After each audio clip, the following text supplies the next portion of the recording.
warahmatullahi wabarakatuh. Waalaikumsalam warahmatullahi wabarakatuh. Innal hamdalillah nahmaduhu wa nasta'inuhu wa nastaghfiruh wa na'udzu billahi min syururi anfusina wa min sayyiati a'malina. May yahdihillahu fala mudilla lahu wa may yudlil fala hadiya lahu. Asyhadu an la ilaha illallah wa asyhadu anna Muhammadar Rasulullah. Allahumma sholli ala Muhammad wa ala ali Muhammad. Disyukur kehadirat Allah Subhanahu wa taala, salawat dan salam tercurah kepada Nabi Muhammad sallallahu alaihi wasallam. Kepada yang terhormat Ketua Pimpinan Cabang Aisyah Candi, Ibu Lekti dan jajarannya, yang kami hormati ibu-ibu perwakilan dari masing-masing ranting pemulasaran jenazah, ya, yaitu perawatan serta bagaimana cara merawat jenazah, kemudian bagaimana cara-caranya, apalagi sekarang kita juga dalam kondisi yang tidak semestinya. Ini adalah fardu kifayah. Jadi apabila, tapi memang harus ada yang bisa seperti itu karena masyarakat membutuhkan, dan yang disebut meninggal itu adalah sesuatu yang nyata tetapi sesuatu yang mendadak seperti itu ya, maka harus ada di antara kita yang bisa. Maka ini adalah suatu keistimewaan, suatu kesempatan, suatu penghargaan ibu-ibu yang datang sini bahwa Anda adalah ibu-ibu yang terpilih. Baik, ibu-ibu, adapun susunan acara kita pada kesempatan pagi hari ini, yang pertama pembukaan, yang kedua pembacaan kalam ilahi, yang ketiga sambutan dari Ketua Pimpinan Cabang Aisyah, selanjutnya adalah teori pemulasaran jenazah. Bacaan ayat suci Al-Quran tadi mudah-mudahan bermanfaat bagi kita semua, terutama bagi yang membaca. Acara selanjutnya yaitu sambutan PCA yang akan disampaikan oleh pimpinan cabang Aisyah Candi, yaitu Bu Yekti. Kepada Bu Yekti disilahkan. Assalamualaikum warahmatullahi wabarakatuh. Alhamdulillah, di tengah-tengah kita sudah hadir pemateri yang juga dari Aisyah Candi. Beliau nanti ada Bu Wid, ada Bu Ulfa, juga ada Bu Hida, yang beliau nanti akan memberikan tidak hanya teori, tapi nanti juga akan mempraktekkan sesungguhnya ya Bu ya. Jadi nanti ada betul-betul dipraktekkan, bukan hanya caranya dengan boneka maupun betul-betul dimandikan ya Bu ya. Jadi tolong mewakili semua gugur. Kalau ada yang tidak melakukan, kita terkena beban wajib. Tapi kita sebagai Aisyah, sebagai organisasi dakwah, kita harus siap kapan saja Bu ya. Jadi kalau tiap anggota di cabang Candi mengetahui bahwa suatu saat tiba-tiba, karena disampaikan bahwa setiap orang akan mengalami kematian, tetapi kematian itu tidak pernah kita tahu jadwalnya, jadi mendadak. Maka ketika semakin banyak ibu-ibu yang siap untuk pemulasaran jenazah ini, siapapun dan kapanpun anggota atau masyarakat yang membutuhkan tinggal kontak. Jadi nanti ada tim, ada kayak seperti koordinator gitu ya Bu ya. Jadi ketika ada di sana nanti menghubungi siapa dan siapa yang siap langsung berangkat. Tapi sebagai anggota Aisyah sudah punya patokan, sudah ada tuntunan yang sesuai dengan tarjih, sehingga itulah yang akan kita laksanakan. Biasanya keluarga mayit pun sudah berpesan ya Bu, seperti ketika saya 2 kali mengalami kematian anak saya langsung dihandle waktu itu oleh pimpinan daerah Aisyah Bu. Saya tahu bahwa yang membawa makanan itu bukan yang karena kita sudah tidak dibebani ya Bu ya. Jadi itu Bu Cinta, Bu Ulfa dan Bu Wid disilahkan. Ngapunten nggih Bu. Alhamdulillah, alhamdulillahilladzi arsala rasulahu bil huda wa dinil haqq liyudhhirahu 'ala dini kulli wa kafa billahi shahida. Asyhadu an la ilaha illallah wahdahu la syarika lah wa asyhadu anna Muhammadan abduhu wa rasuluh. ibu-ibu pimpinan cabang Candi Bu Yakti yang saya hormati, dan semua anggota keluarga Aisyah secandi yang berbahagia. Marilah kita panjatkan puji syukur kehadirat Allah Subhanahu wa Ta'ala yang telah memberikan rahmat serta ridhonya pada siang hari ini kita bisa bermuajahah, bersilaturahim dalam keadaan sehat walafiat, dan selawat serta salam tetap tercurahkan kepada junjungan kita Nabi besar Muhammad SAW yang telah membimbing kita ke arah jalan yang benar, yakni Islam. Maaf ibu-ibu, di sini kami tidak menggurui. Saya katakan sekali lagi, saya di sini kami bertiga tidak menggurui. Kita saling mengingatkan, Bu. A'udzubillahi minasyaitonirrajim. Bismillahirrahmanirrahim. Alladzi khalaqal mauta wal hayata liyabluwakum ayyukum ahsanu amalan. Wa huwal azizul ghafur. Segala puji bagi Allah yang menjadikan mati dan hidup supaya Dia menguji kamu siapa di antara kamu yang lebih baik amalnya, dan Dia Maha Perkasa. Apa kewajiban hak sesama muslim? Kewajiban hak sesama muslim ada 5, di antaranya menjawab salam, ya Bu ya, kita bertemu saling memberi salam. Kemudian mendatangi undangan. Yang ketiga, di antaranya ini menjenguk orang sakit ini, menjenguk yang sakit sampai kemudian merawat jenazahnya ya. Nah itu di antaranya hak sama muslim. Siapa saja yang harus dimandikan? Sudah dibaca Bu? Siapa saja yang harus dimandikan? Orang yang baru masuk Islam, ya. Mu'alaf Bu ya, wajib mandi besar. Orang yang sudah junub, habis junub. Kemudian orang yang meninggal. Jadi ini mandi besar. Mandi besar. Untuk perawatan jenazah, hukumnya adalah wajib kifayah. Jadi kalau sudah ada yang memandikan di antara satu kampung ini, gugurlah kewajiban yang lainnya. Nah, kemudian seandainya itu jenazahnya kecelakaan, ya, kecelakaan. Ini ada anggota tubuh yang patah misalnya, itu pun juga harus dirawat, ya. Misalnya tangannya mencelat di sana, kakinya mencelat di sana, itu harus dikumpulkan dan juga harus disucikan, ya. Itu aturannya. Kemudian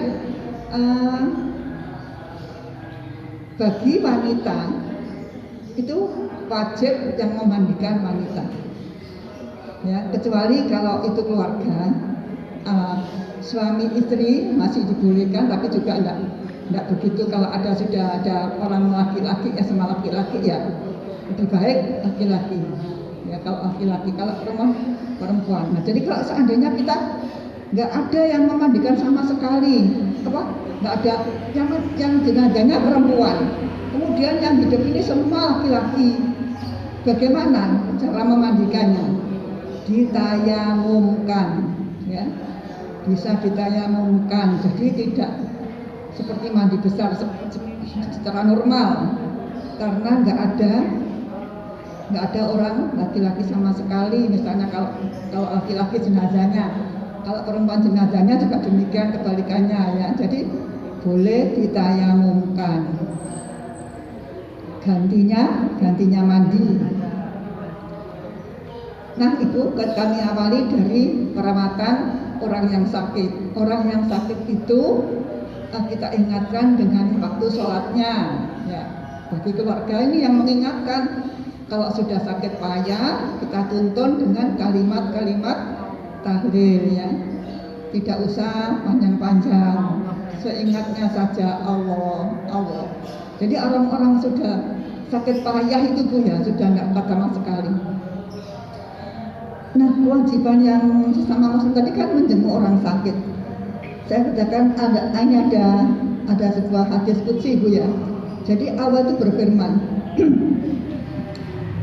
tidakkah engkau jenguk ketika aku sakit, katanya Allah.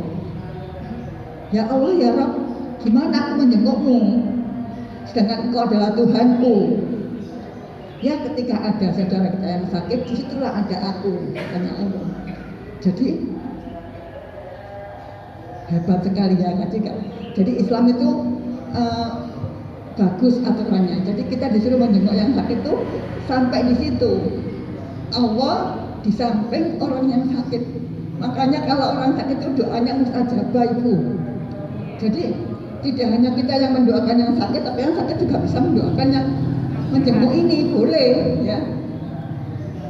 Kemudian lanjutan hadis tersebut, aku lapar, aku tidak mau beri makan. Bagaimana ya Rob, aku memberikan makan pada engkau, sedangkan engkau adalah Tuhanku. Ketika si fakir miskin yang nggak bisa makan, di situ ada aku, tanya Allah. Nah sampai di situ, jadi kita memberikan makan pada fakir miskin itu anjuran al-ma'un, ya. Nah di sana ada hadis qudsi itu. Untuk yang sakit tadi kalau sudah payah, sudah mau meninggal, kita ajari kalimat tahlil kalau bisa. Jadi kalau nggak bisa hanya cukup Allah saja. Karena kadang-kadang itu ini lidahnya orang sudah nggak bisa bergerak sesuai dengan amal perbuatannya sendiri, tapi itu ya Bu ya. Makanya kita harus mohon kepada Allah agar husnul khotimah. Kalau sudah meninggal, nah baru kita mengucapkan innalillahi. Tubuhnya kita rapatkan, mulutnya, matanya kita tutup, kakinya kita luruskan, tangannya kita sedekapkan. Nah kalau sudah, kita umumkan. Mengapa harus mengumumkan? Karena takutnya kalau pembunuhan, ya. Jadi kita tidak dituduh suatu pembunuhan. Kalau dirahasiakan, ngomong wes mati, sudah mati. Nggak boleh Bu ya. Jadi kewajiban kita harus mengumumkan sampai di masjid-masjid diumumkan. Itulah perlunya, pentingnya untuk mengumumkan bahwa si fulan telah meninggal. Okay? Setelah itu persiapkan, begitu warga mempersiapkan kafan. Kalau orangnya gendut sampai dengan 14 meter tinggi besar ya. Kalau sekecil saya, kecil-kecil bisa 10 cukup, 12 paling maksimal ya. Bisa untuk ukuran kain kafannya. Nah, kemudian kita persiapkan pemandiannya, mensucikannya, mulai dari mengangkat jenazah.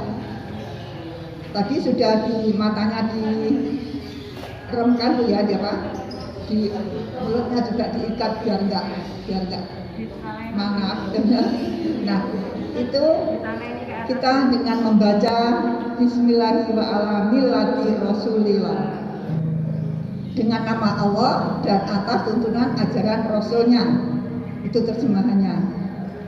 Jadi lepaskan pakaian kalau sudah ditempatkan di tempat pemandian, kita lepaskan baju seluruhnya, kita gunting. Kan sulit untuk melepas, jadi kita gunting aja. Nah kemudian kita harus mempunyai kresek untuk tempat kotor ya. Kita mulai mandi aja. Bismillahirrahmanirrahim. Alhamdulillahirabbil alamin. Asyhadu an la ilaha illallah wahdahu la syarikalah wa asyhadu anna Muhammadan abduhu wa rasuluh. Terima kasih atas kehadiran ibu-ibu semua. Untuk mukadimah mungkin sudah diwakili oleh Ibu Ulfa tadi. Ya, banyak ya sudah, alhamdulillah sudah mencoba.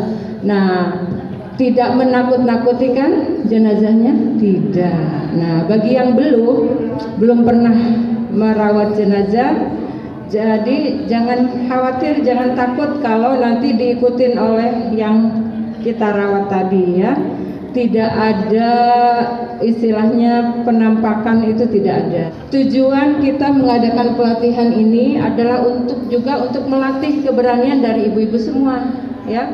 Bagi yang sudah pernah mencoba dan sudah sering melakukan perawatan jenazah, alhamdulillah sudah berani ya. Kita di sini bertujuan berbagi ilmu ya, berbagi pengalaman dengan teman-teman semua.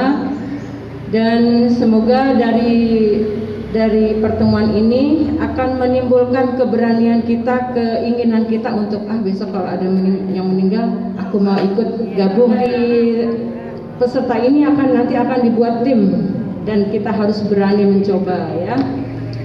Baiklah, untuk selanjutnya saya ingin menambahkan, siapakah yang berhak memandikan jenazah?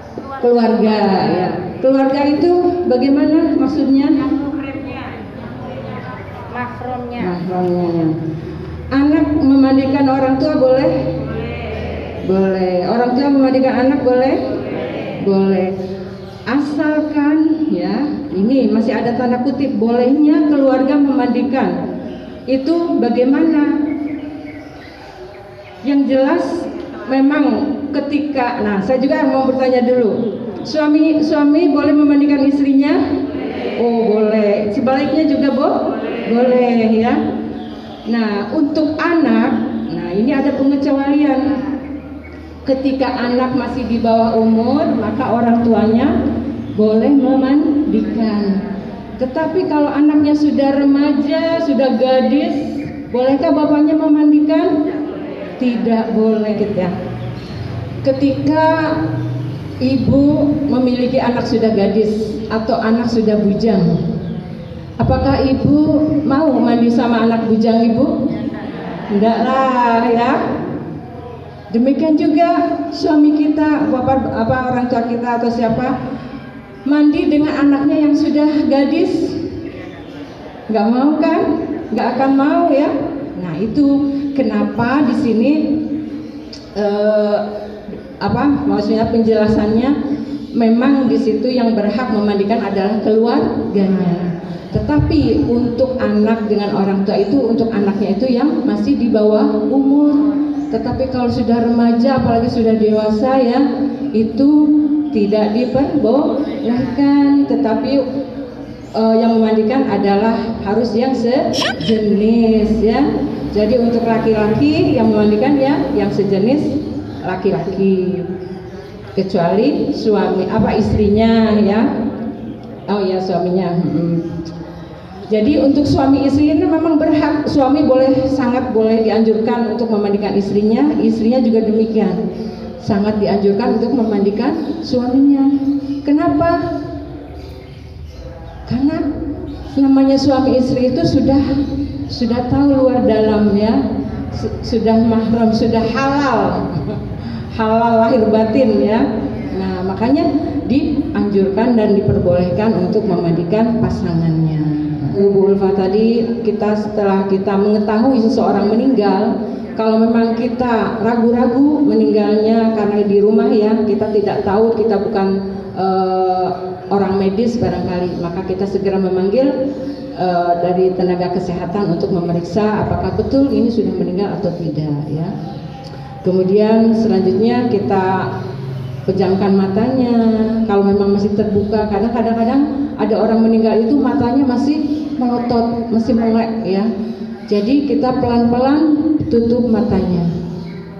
Kemudian ketika mulutnya masih menganga, karena ada kondisi tertentu seseorang itu ketika meninggal mulutnya menganga, maka kita harus pelan-pelan menutupnya. Kalau tidak mampu ketika kita tutup masih susah, maka dengan cara ditali ya, dari dagu sampai ke kepala terus kita ikat. Nah seperti itu. Demikian juga seluruh tubuhnya dari atas sampai bawah, terus tangannya disedekapkan ya, kakinya diluruskan selurus mungkin ya. Nah terus bagaimana kalau ketika meninggal mungkin tidak ada yang mengetahui ya, di mana keadaan kakinya melintang atau tangannya juga bagaimana. dan sangat ketika kita membantu menyedakapkan itu sulit, atau kakinya seperti nekuk seperti ini ya, kadang-kadang ada yang seperti itu, maka harus diupayakan kita meluruskannya ya. Dengan cara apa? Yang sudah pengalaman biasanya dilakukan dengan menggunakan air hangat ya. Kita usap-usap air hangat sehingga akan membuat persendiannya menjadi lentur lagi, menjadi pelan-pelan, tapi tidak bisa langsung ya Bu ya, harus sabar di sini ya. Nah, kalau memang sulit sekali ya sudah biarkan, itu sudah di luar kemampuan kita ya, karena memang tidak bisa dipaksakan. Dipaksa malah akan menyakiti si jenazah ya. Sementara ketika kita merawat jenazah itu harus memperlakukannya dengan sehalus mungkin, bagaimana dirasakan dengan kita seandainya kita diperlakukan seperti itu. Kalau kita dikasari juga tentu kan kita akan sakit ya. Nah, terus selanjutnya kalau memang sudah lurus, sudah posisinya sudah bagus, maka kita pindahkan ke tempat dipan yang sudah tersedia ya, yang sudah kita sediakan, supaya jangan ditaruh di lantai ya. Usahakan ditaruh jenazah di tempat yang agak tinggi, supaya ketika diangkat pada saat memandikan ke tempat memandikan juga akan lebih mudah ya daripada di lantai. Dan juga yang bertakziah juga mungkin akan lebih leluasa juga ya. Kemudian kalau jenazahnya wanita tentu seperti kita ya, barangkali memakai perhiasan, maka segera dilepas, kita berikan ke keluarganya ya. Terus jenazah kita tutup dengan kain panjang. Mungkin sebaiknya ketika melucuti bajunya sebaiknya di tempat memandikan saja ya, karena khawatir ketika di ruangan, ketika nanti ada yang bertakziah dalam kondisi jenazah sudah dilucuti, sudah telanjang, hanya ditutupi kain panjang, barangkali kainnya kurang rapat, takut menyingkap atau kena kipas angin, khawatir terbuka ya. Jadi tidak apa-apa, kita korbankan bajunya yang dipakai itu ya untuk digunting di ruang memandikan. Nah, ruang memandikan harus tertutup Ibu, harus tertutup, dan di situ kapur barus itu sekalipun sudah dihaluskan, ketika dilarutkan di dalam air itu tetap muncul, menggumpal ya. Iya. Dan memang harus halus sekali supaya kalau bisa diayak ya, diayak dengan saringan itu. Tapi seandainya tidak diayak pun tidak apa-apa, asal halus, jangan terlalu kasar-kasar ya. Nah, perlengkapan lainnya diantaranya ada sepatu bot ya, ada celemek, ada sabun mandi, sampo, ya, terus handuk, kain panjang juga harus ada gantinya ya. Jadi yang tadi sudah dibuat untuk menutupi jenazah jangan dipakai lagi ketika jenazah sudah selesai dimandikan, kalau sudah suci ya. Nah, sepatu bot ini kenapa kok ribet banget kita harus pakai sepatu bot? Tidak ya Bu ya, karena pandemi, apalagi sekarang di musim pandemi ya, semuanya iya ini harus pakai APD juga. Kalau tidak pakai APD seperti itu, paling tidak kita memakai celemek ya yang sederhana. Kayak celemeknya orang masak Bu ya, tapi plastik ya. Ini punya saya seperti ini, dan ada namanya wit maksud yang tak ketuker, karena kita satu tim ada 4 orang.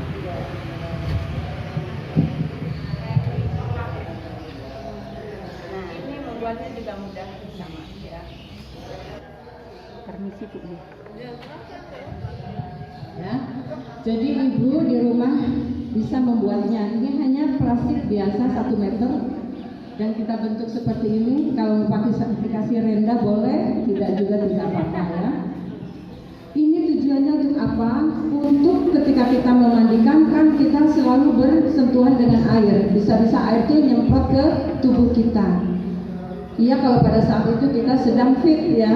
Kalau kondisi kita mungkin makan agak telat, di rumah banyak pekerjaan, nggak sempat istirahat ya.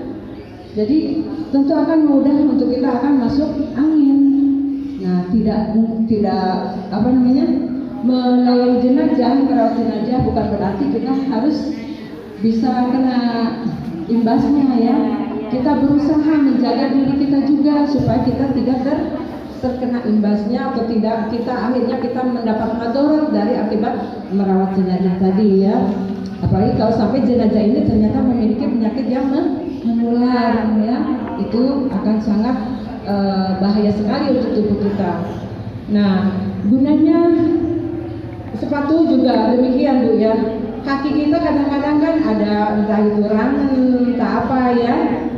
Itu untuk melindungi juga khususnya untuk jenazah yang berpenyakit menular. Di samping itu juga kita perlu memakai sarung tangan dari karet Ibu ya. Penting sekali memakai sarung tangan, jangan diremehkan karena ketika kita membersihkan kotoran jenazah itu sangat dibutuhkan memakai sarung tangan dari karet itu ya. Jadi tangan kita tidak langsung bersentuhan dengan kotoran si jenazah. Ini ya Bu. Okay. Karena Ibu ya kondisi ketika mungkin yang sudah berpengalaman memandikan ya, ada kondisi jenazah pada saat dimandikan itu kotorannya terus keluar. Entah itu berupa BAB ya, iya masker. Entah itu berupa darah atau berupa yang lainnya ya, itu bisa saja keluar tanpa berhenti. Dan itu kalau kita memakai tanpa memakai sarung tangan, maka akan kena tangan kita. Siapa tahu tangan kita habis marut kelapa atau habis ngiris-ngiris bawang dan sebagainya ya. Tangan kita bisa luka dan kalau jenazahnya berpenyakit menular maka akan mudah masuk ke dalam luka kita itu ya. Nah itu yang tidak boleh kita abaikan ketika kita merawat jenazah ya. Masker ya, apalagi sekarang musim pandemi ya, tetap harus memakai masker ya. Nah seperti itu. Terus tempat memandikan usahakan ada tempat khusus yang tidak di pangku. Mungkin kalau zaman dulu, iya zaman dulu biasanya di pangku ya. Bahkan untuk keluarnya pembuangan air itu langsung ke got ya, tidak mengalir kemana-mana. Karena memang itu di antara yang harus utamakan yang betul-betul harus diperhatikan oleh kita ya. Mungkin kita akan langsung saja Bu ya dengan prakteknya ya. Oke, monggo. Bunda, dari penjelasan Bu Ulfa dan Bu Hida tadi sudah sangat jelas ya. Hanya saya tambahi Bu, saya tambahi bahwa kalau orang sakitnya di rumah, ya toh meninggalnya di rumah, nggak apa-apa Bu. Kita tanya aja ke keluarganya. Biasanya keluarganya itu menutupi Bu, sakitnya apa gitu ya. Jadi kita harus mencari tahu karena apa? Kita yang merawat dia. Paling tidak kita beri pengertian bahwa kita yang merawat, yang mensuceni gitu Bu. Jadi kita tanya. Ya, ini perlu saya tambahkan dari Bu Hida dan Bu Ulfa tadi. Kemudian yang kedua, kalau yang berpenyakit penyakit dalam Bu, kita harus hati-hati. Ya, harus hati-hati yaitu tadi kita tanyakan ke keluarganya. Itu wajib kita tanya sampai dia benar-benar mengaku Bu. Apalagi kalau habis cuci darah terus meninggal Bu. Karena ini pengalaman semua Bu. Pada saat kita suci kan nggak masalah. Setelah kita kafani, nyuceni nggak masalah Bu. Karena nyuceninya itu malam ya Bu, sore.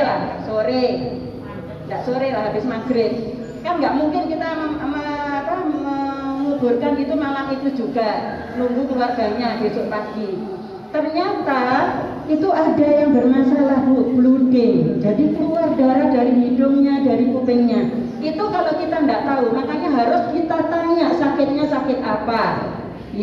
Kalau di rumah begitu meninggal, jangan langsung disuceni Bu. Tunggu 4 jam, minimal 2 jam. Karena apa? Orang meninggal itu sirkulasi darahnya itu masih ada.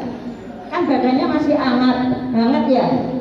Jadi kita tunggu dulu sampai 2 jam atau 3 jam baru kita suceni. Saya tambahi tadi Bu Hida, kalau pada saat sakitnya dia sudah biasa nekuk kakinya atau apanya Bu, itu memang sulit.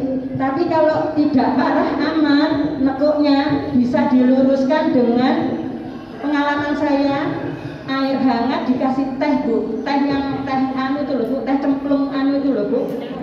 Di aturan kita tidak ada bunga. Bunga itu ada hewannya. Biasanya setelah kita sujani digalu bunga ya Bu.